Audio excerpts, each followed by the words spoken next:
The Man Who Followed the Rain. Before you listen, take a deep breath.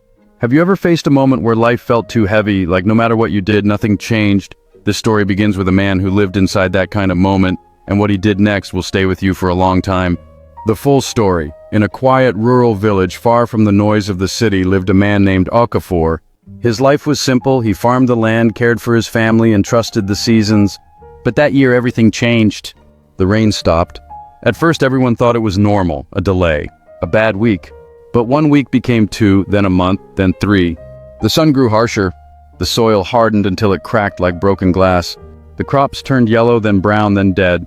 It wasn't just a drought. It was a slow heartbreak. Okafor watched helplessly as his maize dried, his yam seedlings shriveled, and his once green farm turned into dust. Every morning he woke up earlier hoping he could save something, even a single plant. But the more he fought, the more the earth refused to listen. One afternoon his wife Ngozi placed a small pot of soup on the table. It was so light he could see the bottom. She whispered, "This is all we have left today." He nodded silently, pretending to be strong, but inside his heart felt like it was collapsing. That night he walked out of the house so his children wouldn't hear him crying. The midnight moment. Around midnight, Okafor sat outside, staring up at the sky. It was dark, empty, and painfully silent. "God, if you're listening," he whispered, "give me something. A sign, anything." For a long time, nothing happened. Then, pada, a single drop of water fell on his bare foot. He froze. Another drop. And another. It wasn't raining in his village, but something strange happened, far away, very far. He could see a small cloud moving slowly across the sky. It wasn't coming toward them. It was drifting away. Most people would have ignored it, but Okafor stood up slowly, something pulling at his heart. He whispered, "If the rain won't come to me, maybe I will go to it." He didn't pack a bag. He just started walking. The journey begins. At first the path was familiar. He passed the mango tree where farm children used to gather. He passed the old well that had dried long ago. He passed the small school building that now echoed with silence. But soon the path disappeared, replaced by wild grass and sharp stones. His slippers tore on a thorn. He kept going. His feet bled. He kept going. He didn't understand why, only that something inside him refused to stop. For hours he walked, following the cloud that glowed faintly in the moonlight. As dawn approached, he reached a thick forest area. The shadows looked alive. Strange animal cries echoed through the trees. But the cloud was still moving. He whispered to himself, "Okafor, don't turn back now."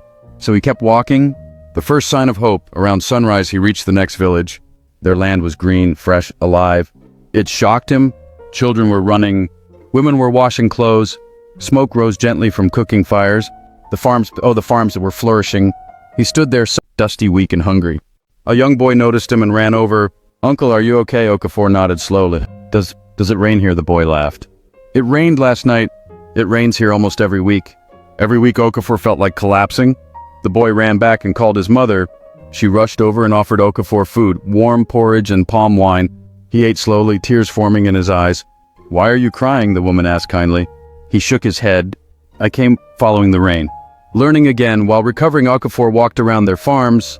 He noticed something unusual. They used irrigation channels made from bamboo. They stored rainwater in deep ground tanks. They planted drought-resistant crops. They farmed smart, not just hard.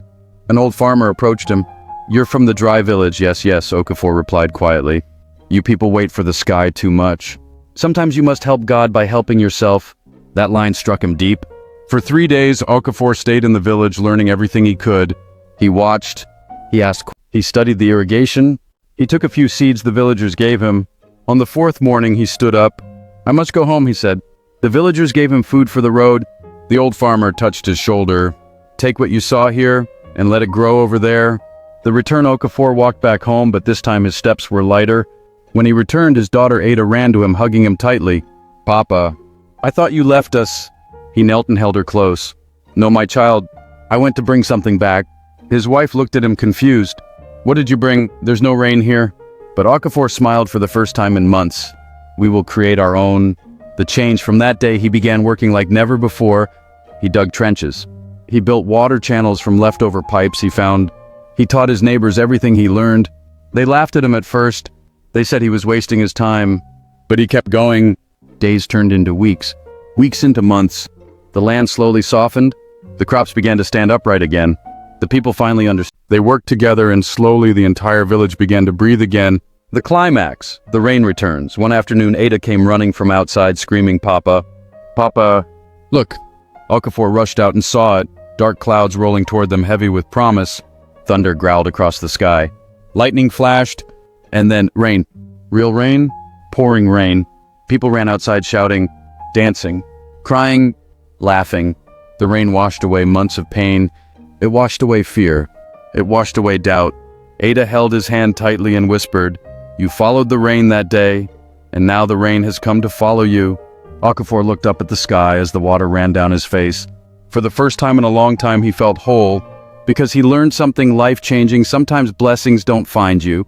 You must walk toward them. If life stopped raining on you, would you wait, or would you follow the rain like Okafor? Tell me your answer in the